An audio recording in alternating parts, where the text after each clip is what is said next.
Greetings everyone and welcome back to the channel for another 1/6 scale figure unboxing and review. And today we're going to be taking a look at the Yantoys Clockwork Orange Alex DeLarge. From the 1971 Stanley Kubrick film of the same name. Well, not quite of the same name. What we've got on the front cover here is Clockwork Orange. The film is actually called A Clockwork Orange, and I figure that's the way they've got around the licensing and the copyright issues here. I don't believe this is a licensed figure, but yeah. Usual format, as always. We'll take a look at the box, we'll dive down onto the table, have a look at all the accessories and everything that he comes with, then we'll get him posed up, over into the Detolf, see how he displays under the Detolf lights, and wrap this thing up. So, without further ado, let's take a look at the box itself. Relatively straightforward, shoebox design, quite a big one. We've got this orange, what looks like liquid, on the front there. Yantoys, top left-hand corner. This symbol in the middle here, I believe, is meant to look not dissimilar to the eyeball cufflinks that the character played by Malcolm McDowell wears during the film. Clockwork Orange, obviously, in there, in the same lettering as the movie, 1/6 scale figure, and that's pretty much it. Flip it round, it's just a continuation of the colours from the front cover. And at the back, we've got these gears. Yep, we've got what look like pencil drawing gears. This orange one here, maybe once again, reflecting the cufflink that the character wears. But yeah, very, very simple. Very, very simple, but quite effective. Bold. Simple but bold is a good way of describing it. So that's the box. So next, let's dive down onto the table and have a look at everything that Alex DeLarge comes with. Okay, so here we are down on the table with all the accessories that come with the Alex DeLarge figure from Yantoys. Let's take a look at what you get. I know there's been a number of iterations of this figure in the past by a number of different companies. And I have considered getting those, but this one appealed to me, probably more for the accessories than anything else. But let's take a look at all the bits and pieces. So, as usual, let's start with the hands. You know me and my hands. There's 1, 2, 3 pairs, so there's 6 here, 2 on the figure already, so that's 8 in total. There's only 1 head sculpt, so we'll take a look at that head sculpt when we actually bring the figure out itself. So, yeah, let's have a look at these hands. We've got a number of hands here. Let's take a look at, and we're trying some different lighting here, so hopefully this will actually, we'll actually be able to see the details a little bit more closely here. So, yeah, these are quite nicely painted. Multiple paint applications there, some rending on the knuckles. You can see the bone and vein work there. Yeah, they're quite nice. So let's do the flexibility test as always. Yeah, these are pretty good. There's some resistance there, but they are workable. They're sort of, I would class them as medium, which is always good. Yeah, pretty good. Let's have a look, see if there's no real paintwork done for the fingernails there, but yeah, not bad at all. So you get, that's obviously a holding hand for the accessories here. Another one, gripping hand. I think there's a fisted hand. Yeah, we've got a fisted hand there. 2 fisted hands, actually. Yeah, and pretty good. Yeah, as far as hands go, not bad at all. Seen a lot better. Not the best hands in the world, but not the worst by a country mile. So that's the hands. Nice assortment there. What next? Ah, yes, the cane, the infamous cane. This is quite nice, all plastic, high gloss, as you can see. I'll get that into the camera there. Some nice paintwork on the handle there. Very nice. Yeah, it's quite light. Some paintwork on the tip there. Don't know whether the camera's picking that up, but yeah, a nice piece, and quite screen accurate as well. You've also got this handle knife that comes separately. Same paintwork on the top there, all plastic once again. There's a nice shine to the blade there. Yeah, on the whole, very, very good. Nice work there from Yantoys. What else have we got? Yes, the milk, a glass of milk. Once again, this is all plastic.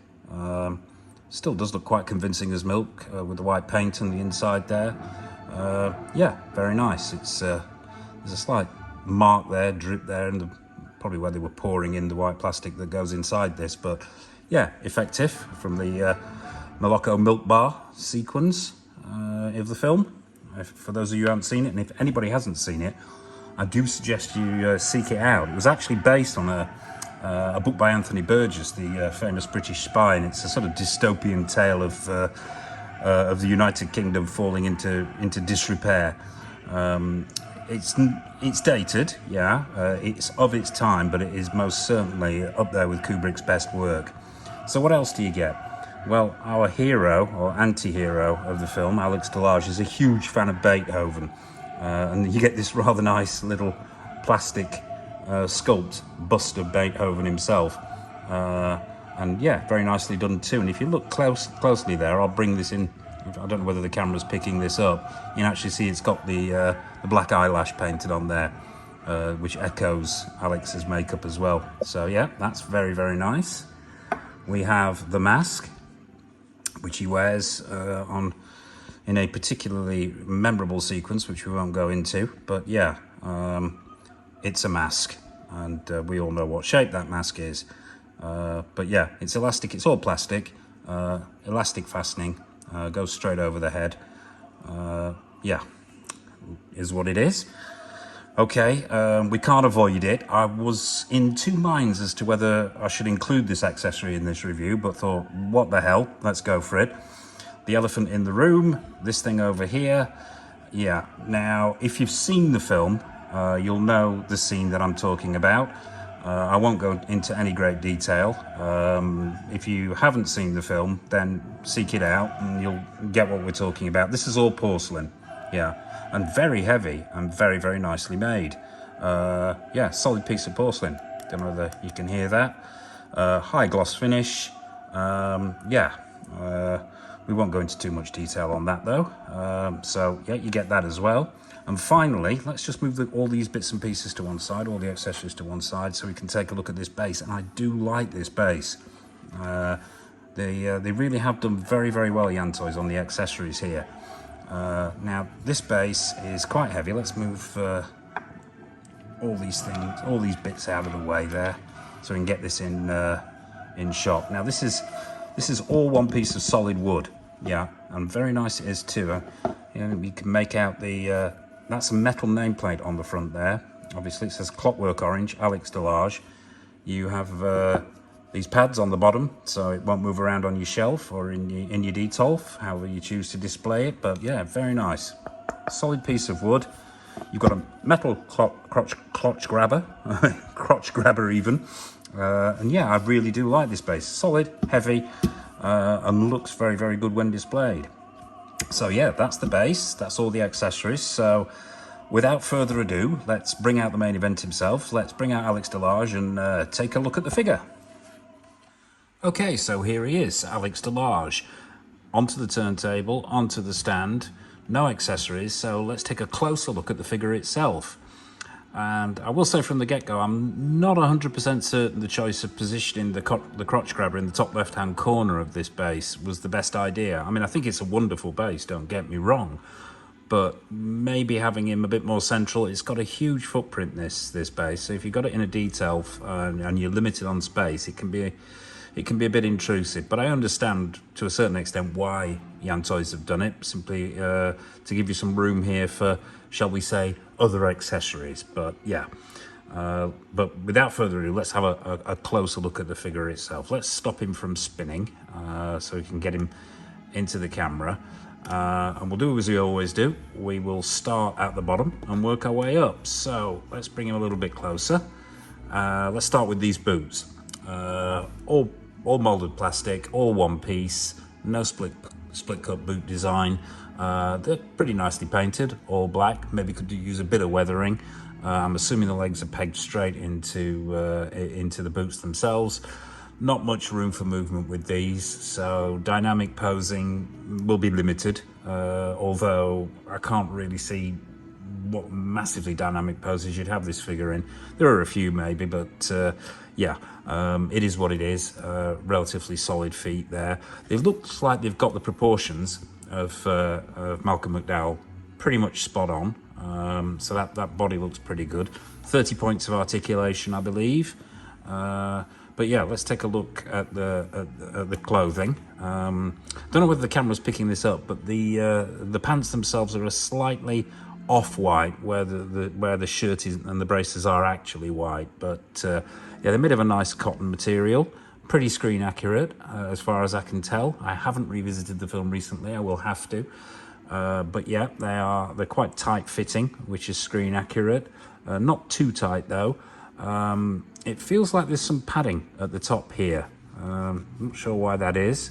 Maybe that's to bulk the figure out so it looks more like the actor. But yeah, you can feel the legs under here. But yeah, there's definitely some padding up here. But let's bring it round so you can see these pants from the back. Just get him stood upright. Non-functioning pockets simply because they are quite well fitted, these pants. But yeah, there is definitely some padding around the back as well. As you can see, that cod piece, for want of a better expression, we'll see that from the front, has a Velcro fastening there, so you can remove it if that's what you want to do. Also, while we're here, actually, get a closer look at these rather wonderful cufflinks that he's wearing that I mentioned before when we were looking at the box. These eyeball cufflinks, very nicely done. Looks like they're all plastic. Looks like they're maybe glued on. But there's some nice paintwork on there to give that eyeball effect. So yeah, very nice. And this shirt is once again all cotton. It's a nice thick cotton. It's ribbed. There's definitely padding here in the back as well. This figure has been well padded out. I can feel it at the front as well. No padding on the arms, but it's pretty much from there to there is padded. So I'm assuming they've done that because of the body that they've used. The price point with this figure, it's not extortionate. It's not sort of Hot Toys standards. More in the same price bracket as things like Present Toys. But yeah, so yeah, nice cotton shirt. These pockets look like they may function. Yeah, they do. Yeah, a collarless shirt. That padding goes all the way up to the shoulders. Yeah. Let's take a look at this head sculpt. Now, yeah, I'll bring this in. You'll get a better look at this head sculpt under the detoff lights, as we always do, but I'll bring it in as much as I can so we can get a closer look. The bowler hat is fixed. It doesn't come off, and as I said before, only one head sculpt with this figure. Yeah, that was supposed to be on. Okay. Yeah, it looks like that's a little bit on the tough side, but yeah, actually, while it's off, let's get it into camera. Let's bring this in, and so we can have a really close-up look at this. I'll see if I can't get some better light on this. Let's just turn that one in. Yeah. Okay. Where shall I begin? Yes, the paintwork is good. The hair is pretty good. Not the best paintwork on the hair I've ever seen. Although there are individual strands in there that you can pick out in the sculpt, the actual paintwork is pretty much monotone, just one shade of brown. The hat does have a material band around it. The sculpt itself, is it Malcolm McDowell? Roddy McDowell? This is not Planet of the Apes review. Is it Malcolm McDowell? It's captured a bit of the likeness of him. I wouldn't say it's the best head sculpt I've ever. In fact, no, it's not. It's not brilliant. It's good, but it's not brilliant. There's some nice paintwork on there. They've got that smirk quite nicely. The eyes are nice and glassy. As you can see, they've got the. It should be a little bit more distinct, in my opinion. If you're going to include the painted on eyelashes that he has, they were a little bit more distinct than that. So, yeah, it's passable. It's passable. We know who it is when we look at it. But is it the best head sculpt I've ever seen? No. But it will pass. I will be displaying it with the mask on for obvious reasons. But yeah. That's the head sculpt. You get a better idea of when we get it of what it looks like under the detoff lights when we move over to that section. But yeah, yeah, good but no cigar, shall we say? Not Beethoven, maybe Liszt. Let's put the head back on and take a look at how it works with the figure overall. Overall, I have to say I do like this figure.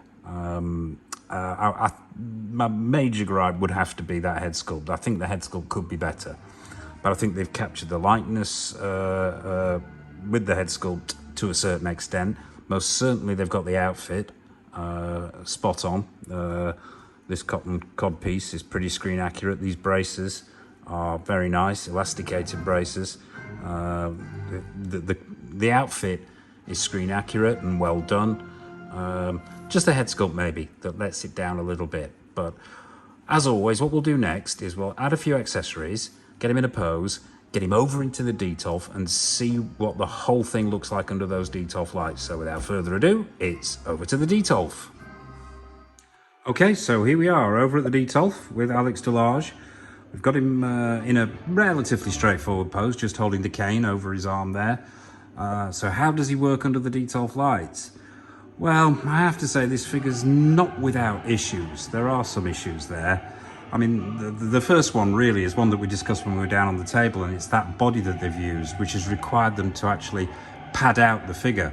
And it becomes really, really obvious under these detolf lights. If I can get in close there, you can actually see on the thigh area where the pants suddenly go tight, which is the padding itself, and then you go further up the body and it becomes quite obvious that it's almost like a very high vest padding that he's got underneath, which sort of ruins the lines of the clothing a little bit. Would have been far better to use the right proportioned figure, but you know, it is what it is. This isn't a Hot Toys price point, so you know, I suppose you get what you pay for, will be the response to that. But yeah, overall, I do like this figure. I think it's got, it has most certainly got shelf presence. Let's take a closer look at that head sculpt as well.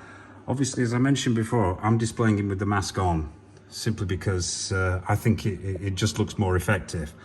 And if you get up close, I mean, you can see those eyes are very glassy, and that most certainly captured that stare that the character has in the film. But yeah, let's pull back out again so you can see him in all his glory. A score out of 10 on this one, that's a difficult one. I'd probably have to go 6.5, maybe a 7 on a good day.